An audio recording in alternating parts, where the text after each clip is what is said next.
Hello, Eisenhower community.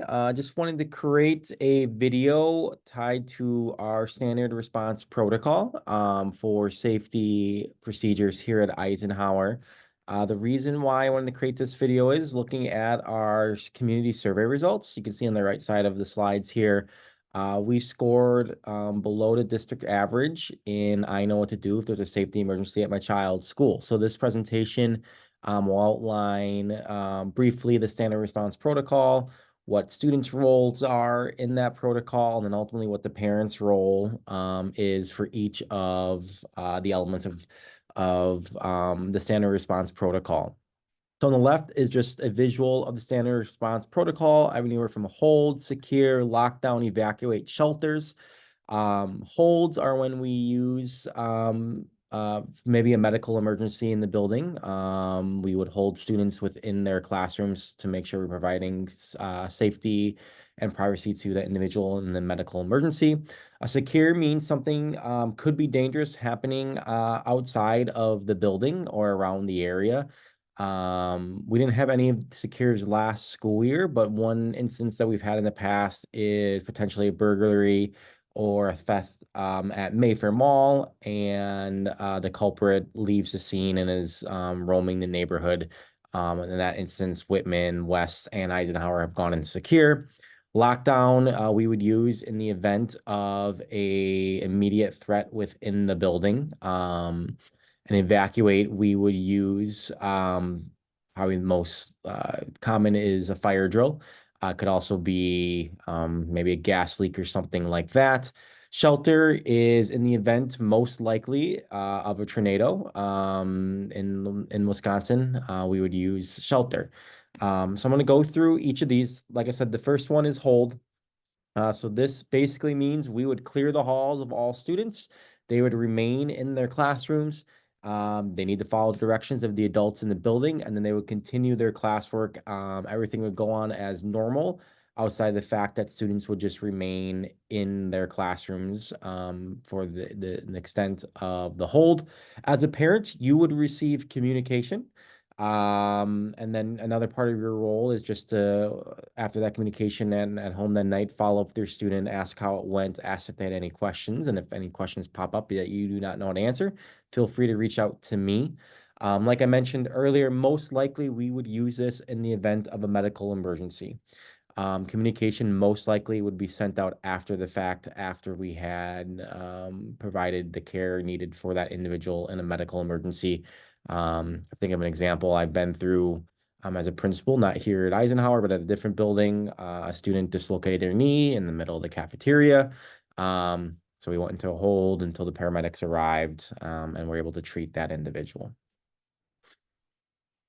Next is a secure. Like I mentioned, this would mean there is a threat or potential threat outside of the building, most likely coming from in a situation involving local law enforcement. If we had students out at recess or outside for FIAD or another class, we would have all students return to the building immediately. They would continue their class work. What's different between a secure and a hold is we would go about our day normally within the building. So let's say third grade, 5 minutes after secure, it's their time to go to art. That class would then go to art and be able to navigate the halls during that time. Ultimately, students' roles to follow the directions of the adults. Like I mentioned, may move about the building, continue classwork. As a parent, you would receive immediate communication that we were going in the secure. There's an email sent to the entire community. Individual families of Eisenhower would receive a text message saying we're in a secure. It's really important that nobody arrives at Eisenhower. If we were to be insecure, like I said, there is potential threat around the building or in the neighborhood, so we just want to make sure everybody's safe. So we don't want people coming to school. In addition, all the doors are locked. Our key systems, our fob systems are turned off, so nobody can go in and out of the building. So if someone were to arrive and wants to get in the building, they wouldn't be allowed in.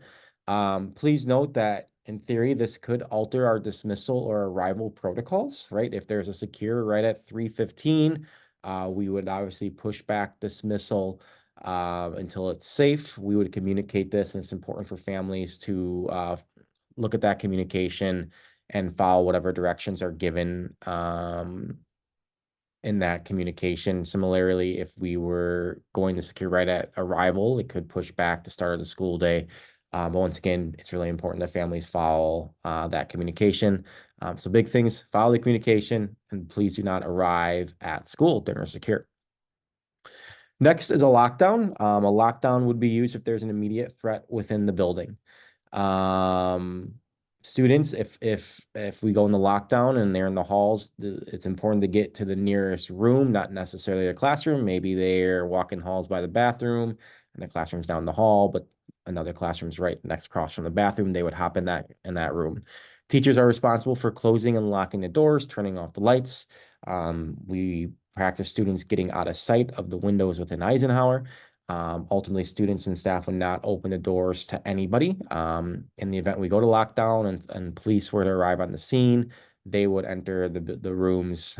We would not let them entering the rooms, and ultimately following directions. There isn't a part of the lockout plan in which, let's say, there's a direct emergency on the far north side of the building by where band and orchestra rooms are, and SK classrooms and JK classrooms were able to get out of the building without creating a more dangerous situation. Part of the process is getting people out right away if that is an option.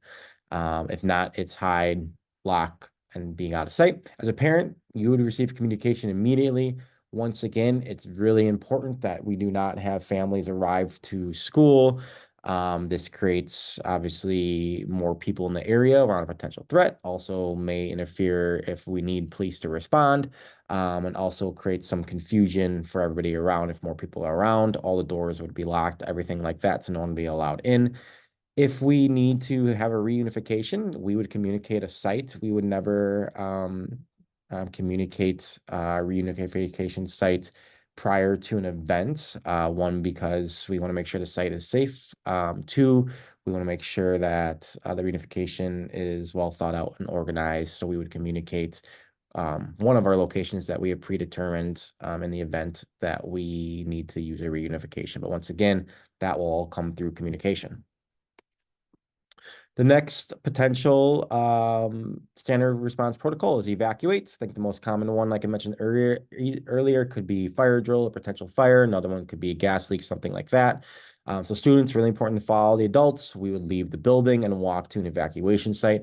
Once again, we have some predetermined evacuation sites, but depending on whatever the reason we are evacuating might lead us to choosing one or the other evacuation site. Once again, communication will be sent via text message, email to the community right away. Similarly, don't arrive at school. If you're evacuating the school, it's presumed that the school may not be safe for whatever reason, gas leak, fire, or whatever. And similarly, if we need to reunify, we would pick one of our sites and communicate that to families and the process for that. As well, there is in the event of evacuation, it could happen very quick, right? So families and students and staff may be told to leave all their items in the building, and at that point, we would later on figure out how to get all those items back to everybody. The last standard response protocol is shelter. Most likely would be a severe storm. Think back to the 2022-2023 school year. We had a tornado warning. I believe it was in September. So we had the entire district go into a shelter and go to identified areas for a tornado shelter. Here at Eisenhower, it would be the gym. It's one of the only areas in our building where we don't have windows. So once again, students, important to follow the rules and adult directions. Ultimately, walking to whatever shelter location would be decided. In the event that we do go on, similarly, communication will go out. Please don't arrive at school. Assuming it's severe weather, we don't want obviously people traveling across the city or the neighborhood to get to school. And then once the storm would pass, we would just ultimately return to normal school function, similarly like we did in 2022, 2023 school year.